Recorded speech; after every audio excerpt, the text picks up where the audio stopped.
حاضرین احتشام، اللہ تبارک و تعالی کا کروڑہ احسان جس خداوند قدوس نے ہم سب کو آج کے اس عظیم الشان دن میں اپنے گھر میں آنے کی توفیق عطا فرمائی۔ آج کے خطبہ جمعۃ المبارک کا موضوع انسان کے لیے وجہ فضیلت کیا چیز ہے، انسان کو جو فضیلت ملی ہے وہ کیا چیز ہے، ہاں جی، اس کی رفعت شان کا سبب کیا چیز ہے، آیا کہ جن چیزوں کو آج ہم سمجھ رہے ہیں وہ ہے یا کچھ اور ہے۔ تو اس سے پہلے کچھ چند باتیں تمہیدی عرض کروں گا، اللہ تبارک و تعالی ہمیں سمجھنے کی توفیق عطا فرمائے۔ ممکن ہے کہ آج کا جمعہ جو ہے نا صرف اس مضمون کے تعارف میں گزر جائے، مضمون اگلے جمعہ کو شروع ہوگا۔ اللہ تبارک و تعالی ہم سب کو کلمہ حق بالتوجہ سننے کی توفیق عطا فرمائے۔ اللہ تبارک و تعالی نے یہ زمین اور آسمان قائم فرمائے، یہ پورے کا پورا ایسے سمجھیں کہ ایک عمارت ہے، زمین بھی اور آسمان بھی، یہ ایک پوری ایک عمارت ہے اللہ تبارک و تعالی نے جو قائم فرمائی ہے۔ اور اس کے متعلق اللہ تعالی نے قرآن کریم میں بہت سارے مقامات پر ارشاد بھی فرمایا، میں کہ سقفا محفوظہ، ہم نے تمہارے لیے محفوظ چھت بنا دی آسمان کو، اور بغیر ستونوں کے کھڑا کر دیا ہم نے آسمان کو، ہاں جی، اور زمین اور درخت، یہ ساری چیزیں اللہ تبارک و تعالی نے بنائی ہیں صرف 4 چیزوں کے رہنے کے لیے۔ کتنی چیزوں کے رہنے کے لیے؟ 4 طرح کی چیزوں کے رہنے کے لیے، ان کی رہائش کے لیے اللہ تبارک و تعالی نے آسمانوں کو اور زمینوں کو قائم فرمایا۔ سب سے پہلے حیوانات ہیں۔ کون ہیں؟ حیوانات ہیں۔ حیوانات میں جانوروں سے لے کر پرندے تک سارے کے سارے شامل ہیں، وہ بھی سارے کے سارے یہاں رہتے ہیں، ہاں جی، یہیں زمین پہ رہتے ہیں، کوئی آسمان میں، ان کے فضا میں رہتے ہیں، اڑتے رہتے ہیں، پھر رہنا ان کا یہیں پہ ہی ہوتا ہے۔ دوسرا جو ہے جو یہاں رہتے ہیں وہ جنات ہیں۔ کون ہیں؟ جنات ہیں۔ جنات کا قیام بھی وہ یہیں پر ہے، عموماً ہم سمجھتے نہیں ہیں، ہمارے گھروں میں بھی رہتے ہیں، وہ جہاں ہم رہ رہے ہوتے ہیں ہمارے گھروں کے اندر بھی جن رہتے ہیں۔ اور کریم آقا صلی اللہ علیہ وسلم کا فرمان شریف ہے، میں تمہاری تعداد سے کئی گنا زیادہ جنوں کی تعداد ہے، وہ ہمارے گھروں میں رہ رہے ہوتے ہیں۔ اور جنوں میں بھی بہت سارے مذاہب ہوتے ہیں، جیسے انسانوں میں مذاہب ہیں بہت سارے، کوئی مسلمان ہے، یہودی ہے، نصرانی ہے، ہندو ہے، سکھ ہے، بدھ ہے، اسی طرح کر کے ان میں بھی مذاہب ہیں سارے، ہیں جی، اور ان میں بھی مسلمان بھی ہیں، کافر بھی ہیں، مشرک بھی ہیں، موحد بھی ہیں، مسلمان ہیں ان میں بھی ہیں۔ اور ان جیسے ہمارے ہاں رسول اللہ علیہ السلام کی ناموس کے لیے کوئی گستاخی کر دے تو اس کے ساتھ لڑائی شروع ہو جاتی ہے، اس طرح ان میں بھی ہوتا ہے۔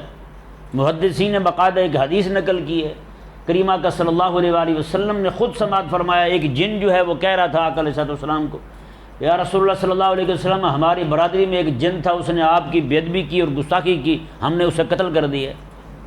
ہاں، یہ حدیث پاک ہے، باقاعدہ کریم آقا صلی اللہ علیہ وسلم کی بارگاہ میں عرض کی گئی کہ ایک جن کا واقعہ جن نے خود سنایا کہ ایسا معاملہ ہوا ہے۔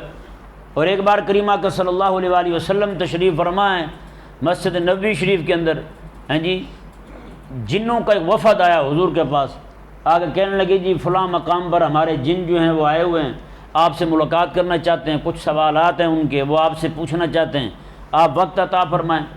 میرے کریم آقا صلی اللہ تعالی علیہ وسلم اٹھ کے روانہ ہو گئے، ساتھ حضرت عبداللہ بن مسعود رضی اللہ تعالیٰ عنہ بھی تھے۔ جہاں جانا تھا آقا علیہ السلام نے اس سے بہت پہلے آقا علیہ السلام نے ایک گول دائرہ لگایا، اس کے اندر حضرت عبداللہ بن مسعود کو بٹھا دیا اور فرمایا میرے آقا علیہ السلام نے کہ آپ یہیں بیٹھنا، یہاں سے پاؤں باہر نہ نکالنا، کوئی بھی شے تمہیں تکلیف نہیں پہنچا سکے گی۔ وہی ہوا۔ حضرت عبداللہ بن مسعود رضی اللہ تعالیٰ عنہ ارشاد فرماتے ہیں، بہت بد دماغ قسم کے لڑاکے، جھگڑالو، عجیب عجیب مخلوق وہی جنات تھے، کہنے لگے وہ سارے گزرنے لگے، اپنے طور پہ ڈرانے لگے، اس طرح کر کے وہ میرے پاس سے گزرے، لیکن بحمداللہ تعالی کوئی ایک بھی آقا علیہ السلام کے لگائے ہوئے نشان کے آگے پاؤں نہیں رکھ سکا، ہاں جی، وہ سارے کے سارے آئے۔ پھر ہوا یہ کہ کریم آقا صلی اللہ علیہ وسلم جب وہاں تشریف لے گئے تو انہوں نے بہت سارے سوالات کیے آقا علیہ السلام سے، بہت ساری باتیں پوچھیں آقا علیہ السلام سے، یہ بھی فرمائیں یہ بھی فرمائیں، اور وہیں پر لاکھوں کی تعداد میں جنوں نے کلمہ پڑھا، لاکھوں کی تعداد میں۔ ایک روایت کے مطابق تو 50 لاکھ سے زائد جن آقا علیہ السلام کی خطبہ سننے کے لیے آئے ہوئے تھے وہاں پر، انہوں نے جمع کیا تھا، سب کو جمع کیا تھا، اپنی برادری ساری جمع کر کے لائے تھے وہاں، آئیں جی سنیں ذرا آقا علیہ السلام، قرآن سن کے آقا علیہ السلام سے گئے نا، جا کے اپنے جنوں کو سنایا تو اللہ وہاں جو انہوں نے بات کی اللہ تبارک و تعالیٰ نے اسے قرآن کا مضمون بنا دیا ہے۔ انا سمعنا قرآن عجبا، انہوں نے کہا ہم محمد رسول اللہ صلی اللہ علیہ وسلم سے قرآن سن کے ہیں، بڑا عجیب قرآن ہے، عجیب کلام ہے، نیکی کی طرف بلانے والا ہے، ہدایت کا راہ دکھانے والا ہے، حق اور سچ کی طرف دعوت دینے والا ہے، بڑا عجیب قرآن ہم نے سنا ہے، آ جاؤ تم بھی سنو۔ وہ گئے پھر سب کو جمع کرائے، لاکھوں کی تعداد میں جن جمع ہیں، کریم آقا صلی اللہ علیہ وآلہ وسلم وہاں تشریف لے گئے، وہاں جا کر آقا علیہ السلام نے کچھ گفتگو فرمائی۔ حضرت عبداللہ فرماتے ہیں کہ وہاں ان کے نا کچھ جن ایسے سرکش تھے، بد دماغ تھے، وہ شور ڈال رہے تھے کہ بات نہ سنیں، آقا علیہ السلام بات نہ کر سکیں، تو فرماتے ہیں کہ پھر ان جنوں میں سے کچھ جن کھڑے ہوئے بڑے، انہوں نے ان کو دھمکایا، پھر سارے خاموش ہو گئے۔ آقا علیہ السلام نے وہاں پہ بات فرمایا، جو بھی باتیں حضور نے بیان فرمائی انہیں، جب واپس تشریف لے آئے آقا علیہ السلام، عبداللہ بن مسعود کو لیا، واپس آ کر آقا علیہ السلام نے صحابہ کو فرمایا، صحابہ مسلمان جنہوں نے تمہاری شکایت کی ہے، جنہوں نے تمہارے بارے میں کہا ہے کہ ان کو کہہ دیں کوئی بھی بندہ ہڈی کے ساتھ استنجا نہ کرے، ہڈی کے ساتھ استنجا نہ کرے۔ کیوں؟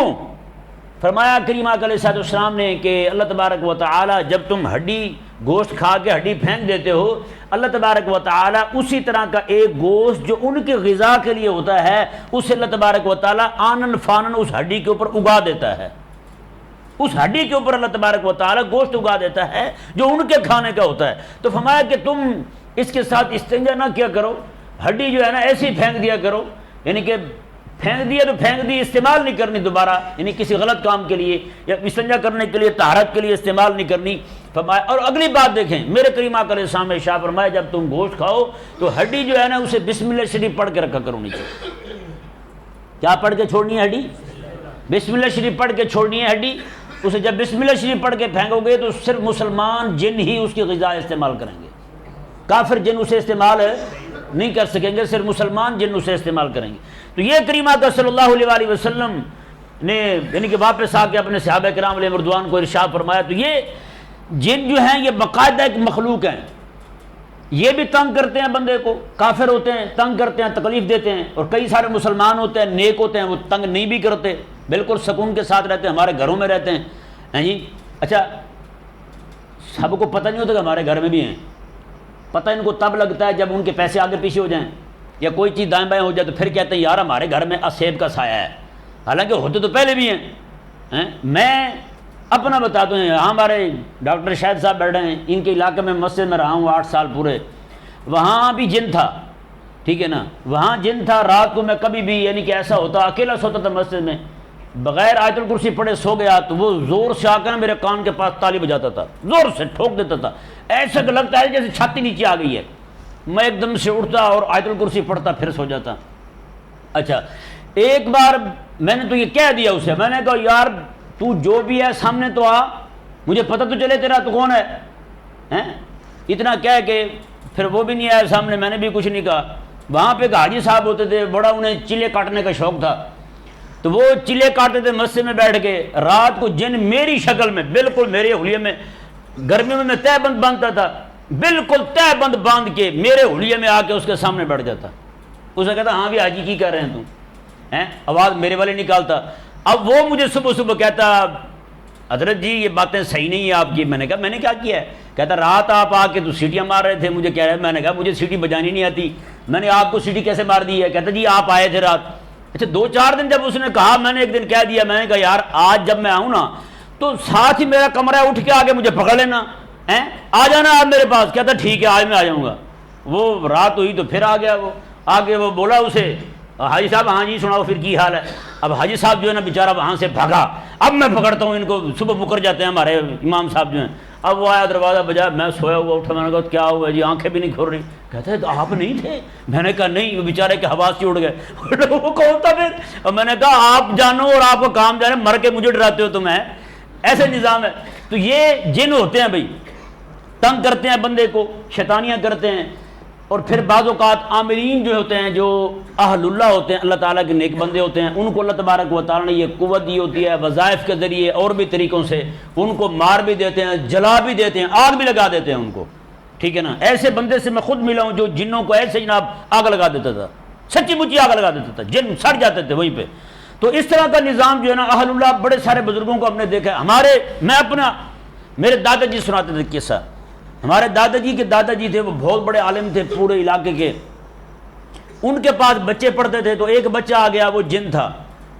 وہ جنوں کی برادری جمع ہو گئی. انہوں نے کہا جی اسے بھی پڑھائیں, اسے بھی یہاں پہ آپ تعلیم دیں, مدرسے میں پڑھنا چاہتا ہے. انہوں نے کہا یار دیکھو بات سنو, ہمارے ہاں بچے پڑھتے ہیں چھوٹے چھوٹے, کہیں یہ نہ ہو کہ یہ کوئی حرکت کرے ایسی کہ بعد میں ہمارے بچے بھی ڈر جائیں. انہوں نے کہا نہیں کوئی حرکت نہیں کرے گا, ہم نے سب سمجھا دیا اسے, اب پڑھنا تو ضروری ہے نا اس کا.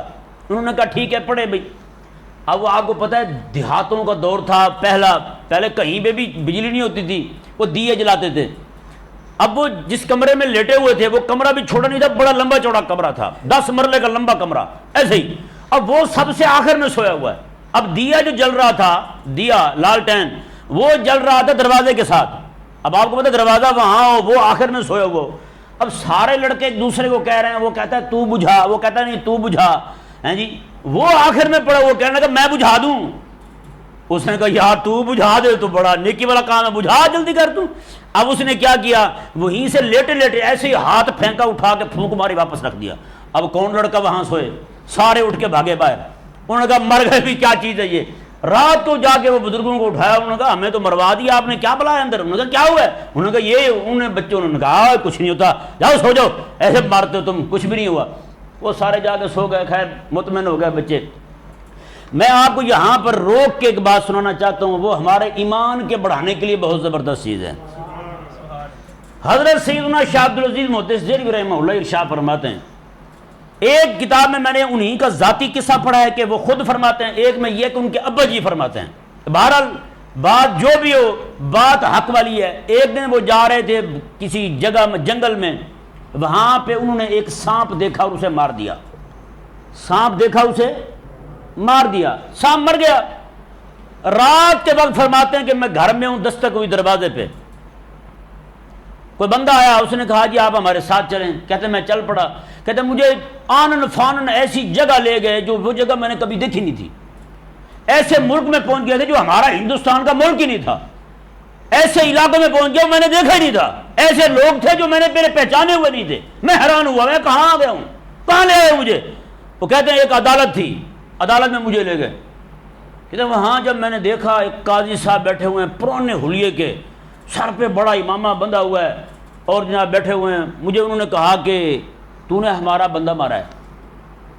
میں نے کہا میں نے تو آج تک کوئی بندہ نہیں مارا, آپ کیسے کہتے ہو کہ بندہ مار دیا ہے. وہ کہنے لگے کہ نہیں آپ نے بندہ مارا ہے ہمارا. انہوں نے کہا جی بتائیں کب مارا ہے اور کس جگہ مارا ہے. وہ ایک بندہ کہنے لگا جی آپ نے, ہمارا جن تھا, ہماری برادری کا بندہ تھا, وہ شکل بدل کے سانپ کی صورت میں جا رہا تھا, آپ نے اسے مارا ہے. وہ جن تھا اور وہ مر گیا. حضرت محدث دہلوی رحمہ اللہ ارشاد فرماتے ہیں کہ میں نے وہاں کھڑے ہو کے حضور کی حدیث پڑھی, میں نے آقا علیہ السلام کی حدیث پڑھی. میں نے کہا کریم آقا علیہ السلام کا فرمان ہے کہ کوئی جن جو ہے اپنی شکل و صورت بدل کے کہیں مارا جائے اور ایسی حالت میں قتل ہو جائے تو اس کا کوئی قصاص نہیں ہے. تو اگر میں نے مار بھی دیا ہے تو مجھ پر کیا قصاص آتا ہے بتاؤ. کہتے جب یہ میں نے روایت پڑھی نا تو کہتے ہیں جو قاضی صاحب ان کے بیٹھے تھے کرسی عدالت پر, ان کے ابرو جو تھے نا, ان کے بڑھاپے کی وجہ سے وہ نیچے لٹک چکے تھے, آنکھوں پر آ چکے تھے ایسے. وہ کہتے ہیں انہوں نے اپنے ابرو اس طرح اٹھائے, مجھے دیکھ کے کہا اے دلوی یہ حدیث میں نے رسول اللہ سے خود اپنے کانوں سے سنی ہے. وہ جن رسول اللہ کا صحابی تھا, وہ آقا علیہ السلام کے صحابی تھے, آقا علیہ السلام کی بارگاہ کی صحبت پائی تھی. کہا کہ یہ حدیث میں نے خود آقا علیہ السلام سے سنی. اب اندازہ لگائیں یہ ہوتے ہیں, جگہ جگہ ہوتے ہیں, ہاں جی, تنگ بھی کرتے ہیں, خیر خواہی بھی کرتے ہیں, اہل ایمان کی, اہل اسلام کی ہر طرح سے خدمت بھی کرتے ہیں, ہیں جی. اور ایک روایت ہم نے اپنی تفسیر ناموس صحابہ میں نقل کی ہے, جنوں کے اندر یہ معاملہ ہو گیا. انہوں نے کہا جی جن جو ہیں وہ آپس میں رشتہ نہیں کرتے اس بندے کے ساتھ جو بندہ حضرت ابوبکر صدیق کا گستاخ ہو. حضرت ابوبکر صدیق کا جو گستاخ ہو اس کو رشتہ نہیں دیتے جن. کہتے چل دفع ہو جا, تیرا ہمارے ساتھ کوئی تعلق نہیں. یہاں پہ میں ضمن مسئلہ بیان کر دوں. کئی سارے بندے پوچھتے ہیں, کہ لڑکا مجھ سے پوچھنے لگا ہاں جی جننی کے ساتھ نکاح ہو سکتا ہے. میں نے کہا جی آپ کے ابے نے کیا نہیں ہے. کہتے وہ کیسے جی. میں نے کہا آپ جیسے بندے جو پیدا ہوئے ہیں تو ایسے تھوڑی پیدا ہو جاتے ہیں بھائی. جنوں کے ساتھ نکاح کا جو مسئلہ نا وہ ذرا سماعت فرمائیں، اس میں علماء کا اختلاف ہے۔ کیا ہے؟ علماء کا اختلاف ہے۔ کچھ علماء جو ہیں وہ یہ کہتے ہیں کہ کیونکہ یہ ایک ایسی مخلوق ہے، ان میں شر زیادہ ہے، ہیں جی، نکاح بندہ کر بھی لے کسی جنیا کے ساتھ تو بعد میں قابو نہ آئے اس کے، ہیں، یہ اس بات کو سامنے رکھتے ہوئے وہ منع کرتے ہیں کہ ان کے ساتھ نکاح نہ کیے جائے۔ اور دوسرا یہ فقہاء کا ایک قول یہ ہے کہ نکاح ان کے ساتھ ہو سکتا ہے، کیونکہ ان کو اختیار ہوتا ہے جو مردی شکل اختیار کر لیں۔ اگر کوئی جیننی ایسی ہو کہ وہ مردوں والی شکل، عورتوں والی شکل اپنا لے اور عورتوں والے حلیے میں ہی رہنے لگے تو کہتے ہیں اس کے ساتھ نکاح جائز ہے، کوئی مسئلہ نہیں ہے۔ بہرحال یہ ایک فقہی مسئلہ تھا، وہ میں نے ضمناً بیان کر دیا ہے، ٹھیک ہے نا۔ تو اب یہ نہ ہو کہ کئی بچے جن قابو کرنے کے لیے وظائف شروع کر دیں، تو بچے مارتے بہت ہیں جن، ٹھیک ہے نا۔ بہرحال اللہ تبارک و تعالی ہمیں سمجھنے کی توفیق عطا فرمائے۔ تو خالق اور مالک نے دو مخلوقیں ہو گئیں جن کے رہنے کے لیے اللہ تبارک و تعالی نے یہ سارا نظام قائم فرمایا۔ کتنی ہو گئی؟ دو ہو گئی۔ پہلے حیوانات ہو گئے، پھر جنات ہو گئے، تیسرے ملائکہ ہیں۔ کون ہیں؟ ملائکہ ہیں۔ میرے کریم آقا علیہ السلام نے ارشاد فرمایا کہ پورے آسمانوں میں، سارے آسمانوں، ساتوں آسمانوں میں یہ 4 انگل رکھنے کی جگہ بھی خالی نہیں ہے جہاں پہ رب تعالیٰ کے فرشتے عبادت نہ کر رہے ہوں۔ 4 انگل رکھنے کی جگہ بھی خالی نہیں ہے۔ آپ بتائیں یار، فرشتوں کی تعداد زیادہ ہوئی ہے انسانوں کی؟ یہاں تو اتنی زمین ہے، زمین جتنی ہے اس سے زیادہ پانی کھڑا ہے جی، پھر زمین بھی ساری اتنی خالی پڑی ہوئی ہے، لوگ نہیں ہیں، لوگ تو انسان تو بہت تھوڑے ہیں۔ میرے کریم آقا علیہ السلام نے فرمایا کہ اتنے فرشتے رب تبارک و تعالیٰ کی عبادت میں مصروف ہیں، اس کے احکامات میں، اس کی اطاعت میں، اس کے فرامین کو بجا لانے میں مصروف ہیں، ان کی تعداد اتنی ہے، اللہ اکبر، اور ہم وقت پیدا ہیں، وہ ہر وقت اللہ تعالیٰ ان کی تخلیق فرما رہا ہے۔ یہ نہیں کہ ان کی تخلیق رک گئی ہے، ایک بار پیدا ہوئے تو رک گئے نا۔ بڑی ساری احادیث مبارکہ ہیں، اللہ تبارک و تعالیٰ جو ہے بندہ مومن کے نیک عمل کی برکت سے فرشتے کو پیدا فرما دیتا ہے، نیک عمل کی برکت سے فرشتے کی رب تبارک و تعالیٰ تخلیق فرما دیتا ہے، پھر اسی کے لیے وہ بخشش کی دعا مانگتا رہتا ہے، اس کے لیے پھر اللہ تبارک و تعالیٰ کی بارگاہ میں دعائیں مانگتا رہتا ہے، اس طرح کر کے اس کے درجات کی بلندی کے لیے، اس کی بخشش کے لیے، اس طرح کی بہت ساری روایات موجود ہیں۔ بہرحال میں آپ کے سامنے خلاصے عرض کر رہا ہوں، چوتھی مخلوق جو یہاں اللہ تبارک و تعالیٰ نے بسائی ہے وہ ہیں انسان۔ وہ کون ہے؟ انسان ہیں۔ انسانوں کو خالق اور مالک نے پیدا فرمایا اس زمین میں رہنے کے لیے، ہیں جی، اس اب جیسے حضرت سیدنا عیسیٰ علیہ السلام میں آپ آسمانوں میں ہیں، آقا علیہ السلام کے ایک اور اللہ تبارک و تعالیٰ کے ایک اور نبی ہیں جو جنت میں اس وقت موجود ہیں جی، باقی بھی انبیاء کرام علیہ السلام جو ہیں، جیسے معراج کی رات آقا علیہ السلام تشریف لے گئے، بخاری شریف میں صحیح حدیث پاک ہے، کئی سارے انبیاء کرام علیہ السلام کے ساتھ آدم علیہ السلام ہے، نوح علیہ السلام ہے، عیسیٰ علیہ السلام ہے، حضرت ابراہیم علیہ السلام ہے، یوسف علیہ السلام ہے، ان کے ساتھ میرے آقا علیہ السلام نے آسمانوں میں ملاقاتیں فرمائی۔ نہیں سمجھ آیا مسئلہ؟ تو یہ اللہ تبارک و تعالیٰ نے 4 طرح کی مخلوقات کو پیدا فرمایا، اور یہ پورا کا پورا محل جو ہے ان کو رہنے کے لیے عطا فرمایا ہے، ان کے رہنے کے لیے عطا فرمایا ہے۔ انشاءاللہ عز و جل جو مضمون شروع کیا نا ہم نے، جس کی ابتدائی باتیں کی ہیں، ممکن ہے کہ اگلے جمعے مزید پھر ابتدائی باتیں ہوں، بعد بھی اگلے جمعے جا شروع، اللہ تبارک و تعالی ہمیں سمجھنے کی توفیق عطا فرمائے۔